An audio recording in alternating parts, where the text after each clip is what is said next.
I had a disease, and I healed. I had a near-death experience years ago, and as I moved out of my body, I got to see that everything that I thought I was so small and contracted, and the truth was so beautiful and big and the real thing. And then given a choice to come back or not, I chose to come back. And I've been on this rampage of teaching. And what I am starting to understand is that it's always been me that's been the one learning. And I don't even really know what my question is, other than that I just have so much gratitude, and it takes me to a place where what I want to be is a really good teacher. That's what I want more than anything, is I want to be a teacher that can represent what's possible. And I keep reaching to be better and better at it. And I get confused sometimes about marketing versus attracting and hoping everybody's going to show up. And that's kind of where I probably have my biggest struggle. We think she's a really good teacher already, don't you?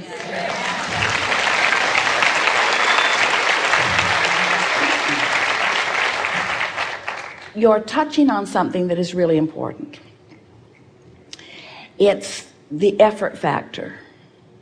And let's talk about the effort factor in relationship to the path of least resistance factor.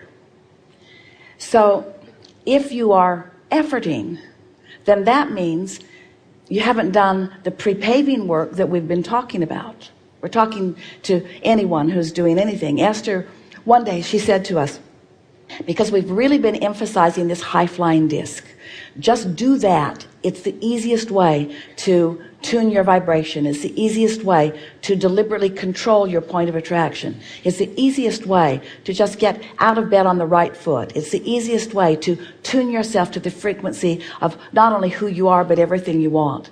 And one day Esther said, as the friend before you was saying, I refuse to have to wait until tomorrow to get back on my high-flying disc.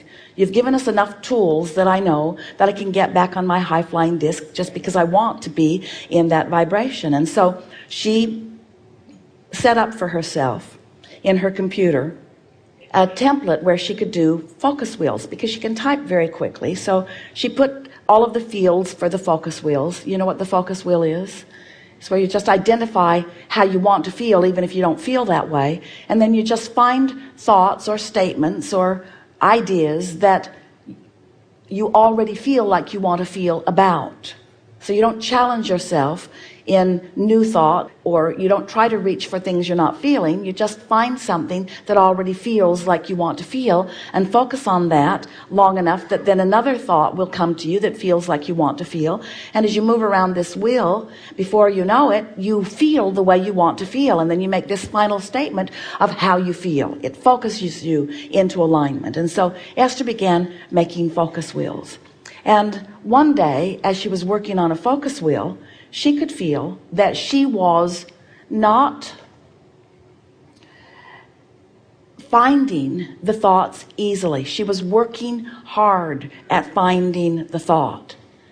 And we said to her, if you are efforting, it would be like, it's exactly like this. This is the best analogy for this understanding that we have ever given. It would be like deciding that you will surf today, and since the wave that you want hasn't come, you're going to create it by paddling in the ocean. That's what I do. Instead of understanding that you've already created the wave with your desire, and that source already has this powerful energy moving to you, and that your role simply is to get in sync with that energy, with that power that is already there, you see. So again, it's just a matter of chilling a little bit more.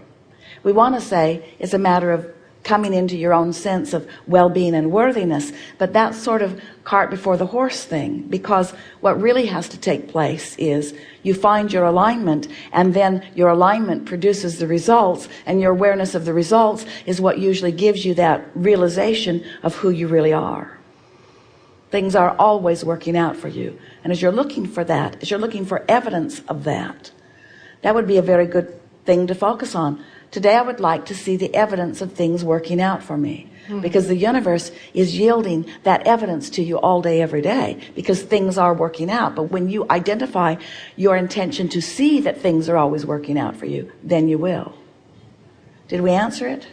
Something more? So if I start efforting and pushing, like I have a tendency to do, to sit back and have a cup of tea and just change the way I feel. See, there's a difference. What we're talking about, let's introduce the subject. We've been talking about momentum and vibrational momentum. Now let's talk about action. Okay. So many people use their action to try to create the momentum. That's what we were saying earlier.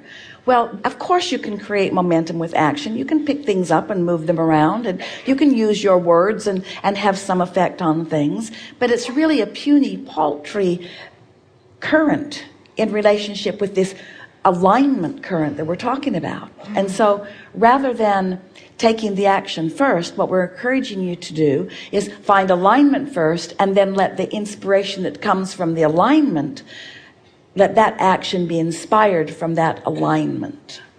There's so much power in all of that. That's it. We could say to you all kinds of things about who we know you to be. And we could give you all kinds of advanced announcements about what we know is coming for you. But it is so much better when you rediscover, and we want you to hear that word, when you rediscover what's in your vortex. In your pantry at home, you have all kinds of ingredients that equal really wonderful things to eat. But the ingredients in and of themselves are not that exciting. And so we want you to realize that you have the ingredients in your vortex for endless, wonderful moments in time. And we're not talking about just big places. Esther said to Jerry so many times as they were driving around the nation, "Look at that beautiful car. I think you should buy that for me. It would make me happy for the afternoon." And that was about how much happiness that would have for her. In other words, there are so many things that you think you want that would give you that feeling for the afternoon. And we think that's a wonderful thing. What now? What now? What now? What now? What now? What now? Where so many people are holding out for the big things, for the big vacation, for the once-in-a-lifetime trip to Greece,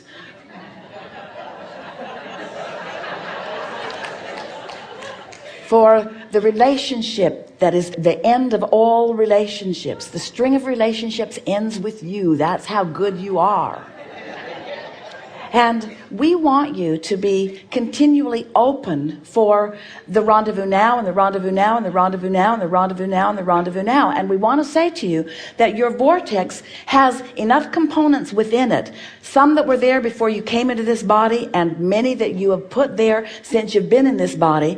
And the variety of combinations that law of attraction is putting together for you is never ending. And when you're dominant, we want to almost say singular. When you're not just primary, not just dominant, when what matters to you more than all things put together is the way you feel. So much so that you're willing and ready to tune yourself and keep yourself tuned, and tune yourself and keep yourself tuned. Because it's only when you've tuned yourself long enough that you know what that tune sounds like that you can tell if you're out of tune, right? In other words, if you haven't tuned to it, you can't tell when you're off that vibration. So tune yourself, tune yourself, tune yourself, and then just watch the components of all of that come.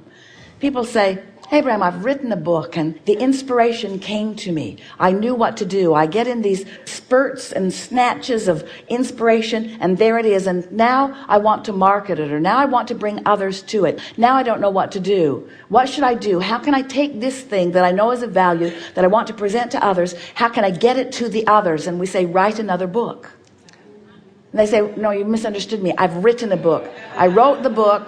It was not that much fun to do, but I wrote the book. I've got the book. I have the end result of all this that I've done. And now when I take this end result and we say, there is no end. You're not hearing me, Abraham. I finished the book. I finished the book. I've got the book all finished. It's done. The book is done. We say there's never done. Abraham, are you listening to me at all? Do you understand that I have this ending thing that I've come to? And we say, therein lies your problem. There is no ending thing. It's, you just want to keep the energy going and the energy going and the energy going and the energy going and the energy going. And law of attraction takes care of everything else. Everything else. And when you are trying to take care of it without getting the energy going, it's hard. It's really hard. It's so hard. It's not fun. But when you care about how you feel only, now others looking on who are still dragging things around from place to place, others who are watching you taking the path of least resistance way out, oh, you lazy, easy looking for person, they may criticize you because they would like you to sweat as much as they are. People want you on their vibrational disc. Otherwise, they can't relate to you and you can't relate to them. Esther would say, I want to talk about this. I want to know what you think. And Jerry would get that grin on his face and say, I don't think you want to know what I think. I think you want me to agree with you. And that was pretty much true. So what you're really wanting to do is tend to your own vibration, find agreement, singular agreement with who you really are. Get that momentum going in such a way that law of attraction then brings those who are ready for that which you are. So awesome. Yeah. I wrote a book. It's like you were inside my Really? You knew that. Who knew? Oh, we did. You're all through it. I wrote you all through. I sent you a copy, but I now need to write another book. We never read your book. We don't read your books. No, but you were in it, so I just appreciate that, and I have to write another book. That's what it is. I get it. Just keep flowing. Just keep flowing. This ties in with what you were saying earlier. If you just keep bringing it in from source and flowing it out, bringing it in from source and flowing it out, bringing it in from source and flowing it out, those who are in a vibrational place of receiving it will, and those who are not quite ready will receive it from someplace else. But if you focus upon what they're doing, and what they're doing is on a different disc, now you're joining them on the different disc. The epiphany that Esther has discovered and experienced and is enjoying more than almost anything else, maybe everything else put together, is a realization of how much futile time, how much wasted time, how futile it is to try to get anybody to get you, to try to get anybody to understand you. Because if you're trying to get them to understand you and they're not, they're in a different vibrational frequency. She realizes that it's not a language barrier, it's not a cultural barrier, it's a vibrational barrier. And it's not a barrier, it's a law of attraction based universe. And so pick your frequency. Pick the frequency that feels best to you, and expect, because you can, that law of attraction will yield to you those who are a vibrational match to you. That's so great. And then you'll live happily ever after. That's great. Yeah. That's so great. Thank you so much. Really good. Thank you so much.